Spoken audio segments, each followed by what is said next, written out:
Good morning, student. Today we will discuss about the size of the cell. Cells vary in size.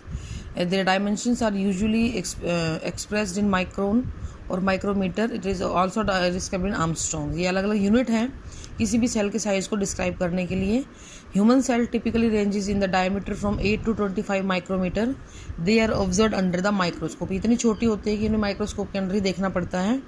इस यहाँ पे मैंने इस unit की कुछ एक्सपेंशन दी हुई है, तो थोड़ा सा आप देख लीजिए. 1 micrometer is equal to 10⁻³ millimeter. 1 nanometer is equal to, या आपको फिजिक्स में भी आएंगे दोबारा से, 10⁻³ माइक्रोमीटर और 10⁻⁶ millimeter. 1 angstrom is equal to 10⁻10 meter और 10⁻7 मिलीमीटर. ठीक है, तो ये कुछ टर्म्स है इसकी साइज़ को बताने के लिए.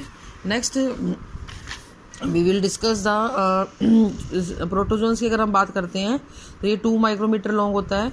उसी तरीके से एक सिंगल सेल एसिटापुलेरिया 10 सेंटीमीटर तक लंबा भी होता है. It is a marine algae. तो कहने का मतलब ये है कि सिंगल सेल ऑर्गेनिज्म भी बहुत छोटे से छोटा और बहुत बड़े से बड़ा मिल सकता है. Okay, so next comes the prokaryotic cell and eukaryotic cell.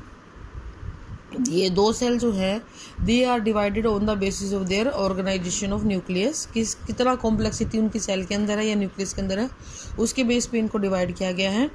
Prokaryotic cell, ये प्रो वर्ड दो शब्दों से मिलकर बना है, बिफोर और nucleus. Pro means before, karyon mean nucleus.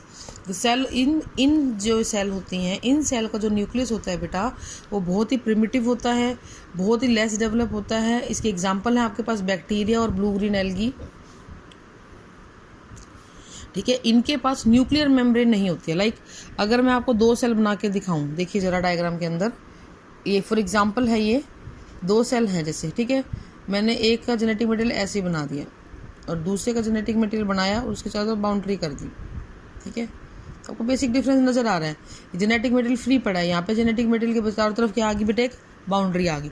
तो जो प्रोकैरियोटिक सेल होती हैं वो ये वाली होती हैं. इनके अंदर न्यूक्लियर मेम्ब्रेन जैसी कोई स्ट्रक्चर नहीं होती है. इनका जेनेटिक मटेरियल फ्रीली सेल के अंदर पड़ा हुआ होता है. ये बिल्कुल साइटोप्लाज्म में पड़ा हुआ रहता है चुपचाप. इसका मतलब कोई बाउंड्री नहीं, कोई लिमिटेशंस इसकी नहीं होती हैं. ठीक है, तो ऐसी सभी सेल्स को हम क्या बोलते हैं बेटा, प्रोकैरियोटिक सेल्स बोलते हैं. और इसके जेनेटिक मटेरियल को अब हम क्या बोलेंगे, न्यूक्लियोइड बोलेंगे. They do not contain membrane. इनके पास कोई मेम्ब्रेन बाउंडेड ऑर्गेनेल्स नहीं होते हैं. माइटोकॉन्ड्रिया, क्लोरोप्लास्ट, ये वर्ड आपने सुने हुए हैं. ये ऐसा कुछ भी इनके पास नहीं होता. राइबोसोम मिलता है, वो 70s टाइप का होता है. कैसा टाइप का होता है बेटा, 70s की आगे आपको बताएंगे हम. This is the structure of a typical prokaryotic cell. ये न्यूक्लियोइड है, ये मीजोसोम्स हैं.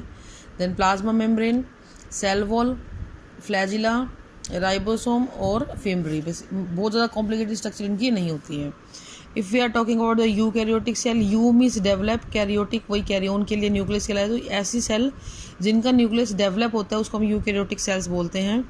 The cells of another organism possess true nucleus bounded by a nuclear membrane. तो पिछले वाले में न्यूक्लियर मेम्ब्रेन नहीं थी, यहाँ पे न्यूक्लियर मेम्ब्रेन प्रेजेंट होती है. इन ऑर्गेनिज्म को यूकैरियोटिक सेल बोलते हैं. ये यूनिसेलुलर और मल्टीसेलुलर दोनों हो सकते हैं. ठीक है, एग्जाम्पल है इसके protista, fungi, plant and animals. ठीक है, ह्यूमन बीस में आ जाते हैं. Every eukaryotic cell contain a plasma membrane bounded nucleus containing the genetic material and other membrane bounded cell organelle in the cytoplasm. तो इस तरीके से ये जो सेल होती हैं ये पूरी तरीके से डेवलप होती हैं. इनके पास इनका खुद का जेनेटिक मटेरियल होगा, इनके पास इनका खुद का जेनेटिक मटेरियल के साथ साथ न्यूक्लियर मेम्ब्रेन से ये बंधा हुआ होगा. इसके अलावा सेल ऑर्गेनेल्स होंगे जो बहुत ही छोटे छोटे होते हैं और बहुत सारे फंक्शंस को परफॉर्म करने में सेल की हेल्प करते हैं. ठीक है, अब एक चीज़ और आती है बेटा, that is the virus. Virus are the non cellular structure. ये कैसी स्ट्रक्चर होती हैं, इनका कोई पर्टिकुलर सेलुलर कॉम्पोजिशन नहीं होता. अगर इनके पास सिर्फ एक डीएनए होता है या आरएनए होगा और इसको कवर किया हुआ प्रोटीन कोट होगा. इनकी स्पेसिफिक फीचर ये होता है कि बेटा इनको अगर सर्वाइव करना है तो इनको किसी लिविंग बॉडी में एंटर करना होगा. जैसे अभी कोरोना वायरस चला हुआ है, इसको अगर सर्वाइव करना है, देखो किस लिए लॉकडाउन किया हुआ है, लोगों को घरों में क्यों बंद किया हुआ है.